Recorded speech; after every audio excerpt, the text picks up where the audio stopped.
കഴിഞ്ഞ ക്ലാസ്സിൽ നമ്മൾ പഠിച്ചത് കർത്താവ്, കർമ്മം, ക്രിയ.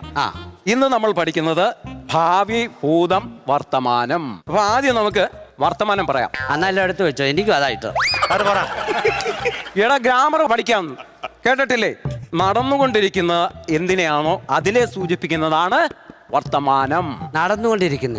സാറേ, എനിക്ക് സംശയം. നടന്നുകൊണ്ട് അങ്ങനെ ഇരിക്കാൻ പറ്റും?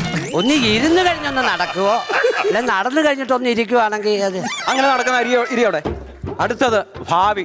അഖിൽ പറയടാ, ഭാവി പറ. ഭാവി പറ.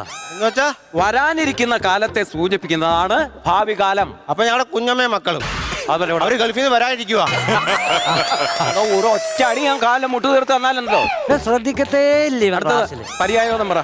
സ്ത്രീയെ കുറിച്ച് പര്യായപദങ്ങൾ പറഞ്ഞേ സാറേ. സ്ത്രീയെ കുറിച്ച്. സ്ത്രീ, നാരി, അമ്മായി, പെണ്ണുമ്പുള്ള, ഒരുത്തിയോ പറഞ്ഞ ടീച്ചർ.